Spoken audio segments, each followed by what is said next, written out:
Now I know the title of this video was a little bit clickbaity. I do love my Miata, but it definitely has some drawbacks. So here's my 5 reasons why buying a Miata sucks. Number 1 is getting in and out of it. This thing, as you can tell, is low, and because it's so low, sometimes people struggle getting in and out of it. So you have people who they go, how do I get out of this thing? And then they're like, oh, and they like kind of stumble out. But you know, not the biggest deal. Speaking of low problems, the second thing that I hate is scraping.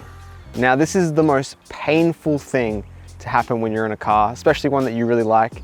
It looks not that low, but it's even lower like underneath. The frame rails are quite low and they do scrape going over almost any speed bump if you don't go over really slowly. And some are just unavoidable. There's entire car parks that I've ruled out as ever going into because I can't get around the scraping.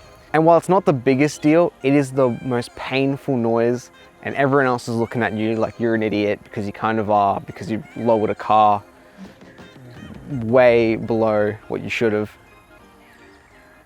The third problem is space.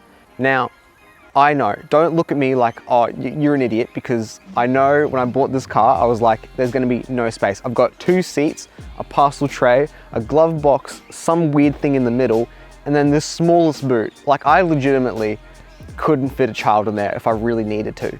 Like, no go. One time, me and my mate went to get groceries while we were on holidays. We bought all these groceries, about like 6 bags. We come back to the car, I realized he's got to sit in the passenger seat. I've got the smallest boot in the world. So we just stacked like the parcel tray and had someone in his lap in between his legs. Got it all back home, but it was, like, that was a close call. Almost didn't get to bring back the food. Now this is another one that is pretty common for Miatas. It has no power. Like, they say 110 horsepower for the Japanese one, but it's more like probably 50 by the time 30 years has gone past. While the engine is absolutely a ripper and it loves to go fast, it is slow. A kid on a scooter once overtook me at the traffic lights. He was on the path and he just went, oh, and I was like, oh fuck, he's overtaken me. And the last problem is it's loud. Not as in the exhaust loud, although it's not a quiet exhaust, but just the wind when you're at the top down, and then with the top up, it's just got rattles everywhere. Like,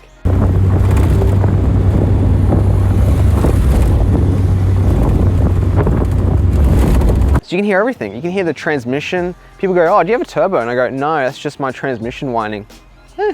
You can hear every bump in the road. You can feel every bump in the road too, but that's a whole other thing. This is only a negative sometimes. I absolutely love hearing everything on the road. It makes every drive feel like I am in complete control and I have understanding of what's happening with the car. But when I have a passenger that doesn't like cars, they're kind of like, what is this? And here's a bonus one just for the end of the video, because you made it, good on you. I don't have power steering or aircon. Yeah. The power steering is pretty fine, but we know when you need to park, I do have to get the forearms out. And then all my friends, when they drive, like, what is this? This is so heavy. And I'm like, you're actually a wuss. No power steering is fine. It's the aircon that does get me sometimes. I live in Australia, and actually the northern part of Australia, where it gets 500 degrees. Yeah, it's not good. During the winter, it's fine, it's great. In fact, most of the summer, it's good too. It's just those middle of the days, you're sitting in traffic, there's no airflow coming. It does get really hot and it's not fun. If I put aircon in, I'd lose probably like 30% of my engine power and my car would be slower, and it's already slow. I think I need to turbo it. I think that's the problem.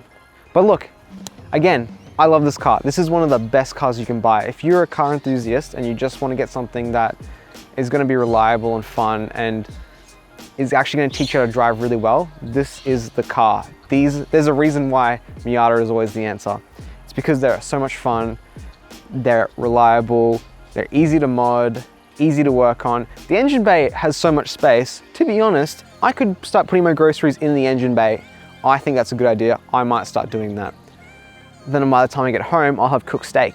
But anyway, thanks for watching. If you appreciated this video, please give it a like and subscribe. Follow us on Instagram, DAYCREW Media, and we'll see you in the next video. Thanks for watching.